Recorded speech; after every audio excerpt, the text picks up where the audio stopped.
Hello, welcome inside the CBC Newsroom. I'm Arthi Pole.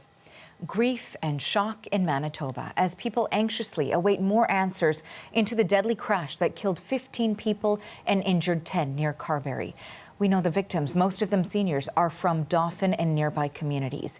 In a couple of hours, we will get an update with RCMP and Manitoba's Premier. The CBC's MacIntosh has more on what we can expect. So that news conference with the RCMP and Premier Heather Stephenson will be at noon local time, Manitoba time, Central Time, in Winnipeg. People here in Dauphin will be looking at that. A lot of people involved in this or that have been directly impacted by this still don't have a lot of answers. There are a lot of questions still about the deceased. Now, most of the people in this community have a pretty good idea who was involved in that accident. Although the names have not been officially released yet, some of the individual remains have not been identified yet. So the families that are most directly impacted, they're looking for answers there. It's not clear that they'll entirely get everything that they're looking for today. The RCMP have said this is going to be a long process on a few fronts in terms of identifying remains. That could take a while. There could be some DNA that's involved in this, and that does take a while. Also, with the accident itself, while it's fairly apparent what happened, why it happened is really the question the RCMP wants to get to. So they're looking at things like skid marks on the ground. They're looking for data that may have been recorded in the semi-truck. They're going to be looking at what's left of that minibus to determine whether there could have been some mechanical failure or something else. So all of that takes time. The RCMP has been cautioning us, but they will speak today. As for the Premier of Manitoba, Heather Stephenson was out of the province when this accident happened. It's really the first time we're going to hear publicly from her.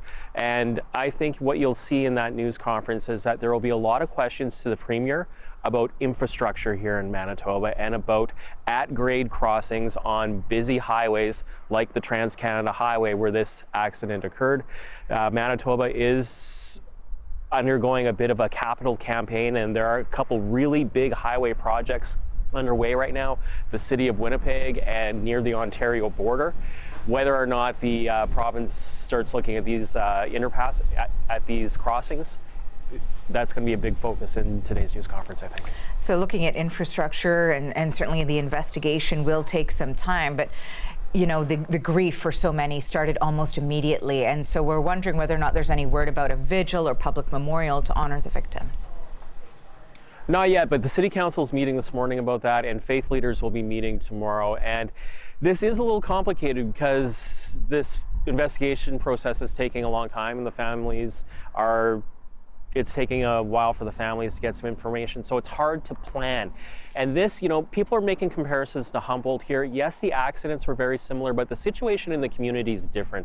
That was a hockey team that was really the focus of the community. The next day, people came out, kind of rallied around the logo, went to the arena. People had t-shirts already in their closets. That's not this situation. These were people, some of them were known to each other, some of them weren't known to each other, that happened to be traveling to the same place together in a bus. And so really there's no focal point to rally around here. That's not to say that there isn't grief here, and it's not to say that the community doesn't care. It's just expressing itself in a different way, and it'll probably take longer than it did 5 years ago in Humboldt. That's the CBC's MacIntosh in Dauphin, Manitoba. Thank you for watching the CBC Manitoba YouTube channel, and don't forget to like and subscribe. For the latest breaking news and top stories, download the CBC News app.